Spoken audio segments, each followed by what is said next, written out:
Buongiorno a tutti, si sente? Sì. Si sente. Benissimo, che bello vedervi qui. Abbiamo iniziato con questa sorta di saluto al sole, di cui mi sono avvalso di un collaboratore col basso elettrico. Questo inizio sono 3 danze, sono una toccata che è come un'improvvisazione, che è la prima, poi abbiamo un basso di Ruggero, che è una danza tipica del 600, e poi una passacaglia. Abbiamo voluto unire l'antico con il moderno, perché questo programma è ciclico e unirà appunto antico e moderno. Infatti c'è anche l'intervento dell'elettronica che, come potete vedere, fa reiterare il basso, così ci si può suonare sopra e può dar vita proprio alla danza. Questi tre pezzi sono i primi 3 pezzi praticamente composti per violoncello solo, la cui storia inizia nel 600, perché prima il violoncello era prettamente uno strumento da basso, quindi proprio da accompagnamento, e quindi era strano vederlo come strumento solista, e il compositore di questi 3 pezzi è Giovanni Battista Vitali, il violoncellista uno dei primi violoncellisti, appunto, della scuola di Bologna, dove è nato il violoncello, circa a metà del 600, e appunto il primo a osare a scrivere per strumento solo, il quale si renderà sempre più complesso nel corso dei secoli. Infatti oggi seguiremo proprio tutta questa struttura, cioè seguiremo l'evoluzione del violoncello solo e anche la sua integrazione con questi elementi elettronici che possono appunto unire l'antico e il moderno. E il prossimo pezzo è un pezzo di questo compositore che si chiama Dall'Abaco, che era un personaggio veramente intrigante per l'epoca, nel senso che lavorava presso il grande lettore di Bonn a metà del Settecento, lo stesso per il quale poi ha lavorato anche Beethoven, e la stessa corte. Era un giocatore d'azzardo, infatti fu nominato barone e poi scappò in un sacco di corti perché barava le carte, e ebbe una lunghissima vita, morì a 95 anni e scrisse un sacco di musica per violoncello in stile barocco antico, e scrisse questi 11 capricci, dei quali io ora eseguirò il primo, che richiamano sempre al tema della danza, che sarà molto presente in questo programma. Buon ascolto.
Proseguendo nella storia, abbiamo uno dei più importanti autori per il violoncello, per il violoncello solo soprattutto, proprio quello che ne ha fatto una possibilità proprio, perché il grande problema di questo strumento è che non è come il pianoforte, che è uno strumento armonico, nel senso che, e soprattutto polifonico, nel senso che può fare più voci allo stesso tempo. Abbiamo bisogno di supporti, come vedete, ma è uno strumento monodico, quindi fa una nota per volta. Allora, come scrivere un pezzo per uno strumento solo senza che possa fare più voci insieme, sottintendendo le voci? E questo che ha fatto Johann Sebastian Bach, scrivendo le sue 6 suite per violoncello, che sono veramente dei capolavori. Oggi suonerò la terza, in Do maggiore, che è composta da 6 danze, che sono preludio, alemanda, corrente, bourrée prima e seconda, sarabanda e la giga. È veramente molto interessante provare a sentire le voci che sono sottese, nonostante sia veramente uno strumento che può suonare una nota per volta, e sentire come il compositore riesce a rendere implicita l'armonia e sentire come effettivamente si dispiegano delle voci all'interno del pezzo. Buon ascolto.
facciamo un salto temporale e passiamo a una cosa più sperimentale. A metà del Novecento c'era un mecenate che si chiamava Paul Sacher, svizzero, che aveva aiutato moltissimi musicisti anche in difficoltà politiche, per esempio Rostropovich, grande violoncellista e altri, che a un certo punto compiva 70 anni.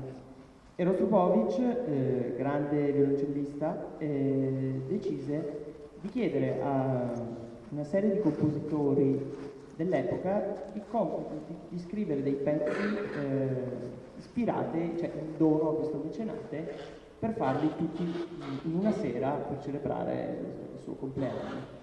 I più grandi compositori vennero contattati, c'erano Ginastera, c'era Astor Piazzolla, Boulez all'epoca, un sacco veramente di compositori di grandi nomi, e un altro tra questi fu Luciano Berio, di cui quest'anno è anniversario, quindi lo celebriamo anche in questo caso. Luciano Berio però in quel periodo era impegnato e non riuscì a scrivere il pezzo per la sera in cui doveva essere eseguito, ma con molte scuse lo scrisse dopo, arrivò dopo. Il pezzo si chiama Les mots sont allés, cioè le parole sono andate via, nel senso che le parole sono andate via da quanto è la gratitudine che ha Luciano Berio per questo mecenate, per quello che fa per la musica.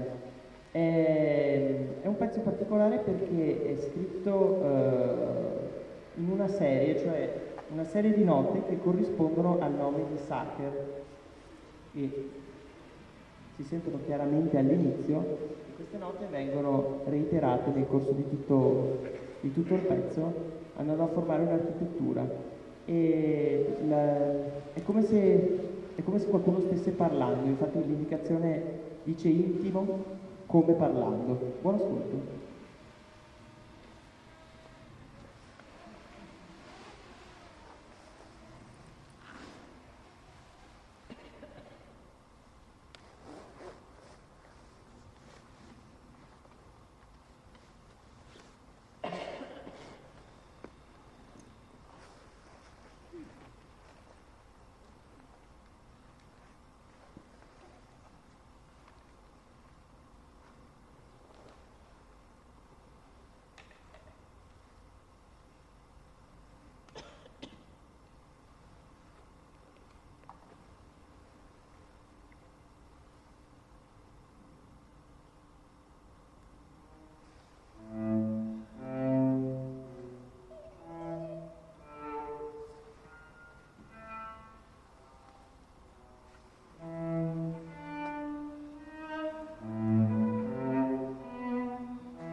particolarità di questo pezzo del Novecento, arriviamo ai giorni nostri, con un compositore evidente italiano che è Giovanni Sollima.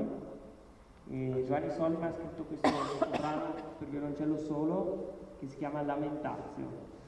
Lamentatio basato su ritmi balcanici che si basano su 3-3-2-2, quindi ta ta ta ta ta ta ta ta ta ta ta.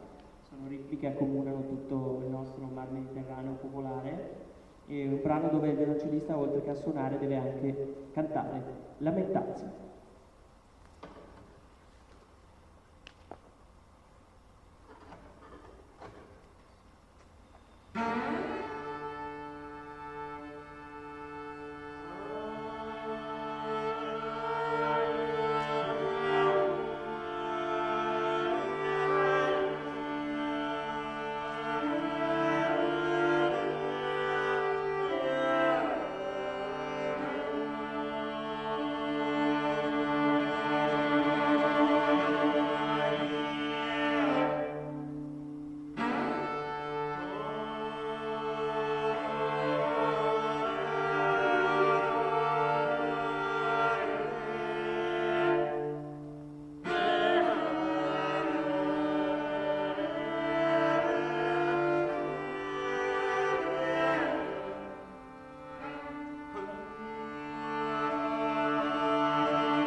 adesso, per concludere, facciamo un ciclo, per un eterno ritorno, e uniamo di nuovo il moderno all'antico, nel senso che adesso suonerò una composizione di un anonimo del 600, avvalendomi anche l'aiuto di un prezioso collaboratore. Come una volta si usavano i liuti come basso continuo, adesso, dato che abbiamo l'elettronica, si può utilizzare il basso elettrico col violoncello.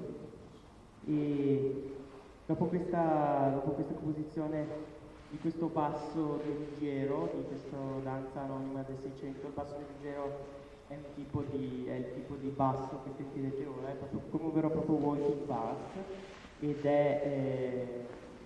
si chiama Ruggero perché viene da una strofa, da una stanza dell'Orlando Furioso, e ce n'erano varissimi, ballavano in continuazione, c'era Ruggero, la Pascaglia, la Ciaccona, di tutto e di più. Nel 600 si divertivano a fare questi bassi e a continuare a farci variazioni sopra e a ballare, erano proprio dei balli, e quello che faremo adesso anche con l'aiuto dell'elettronica, andando a creare, improvvisare anche una composizione che non è mai esistita e forse non esisterà più. Buon ascolto.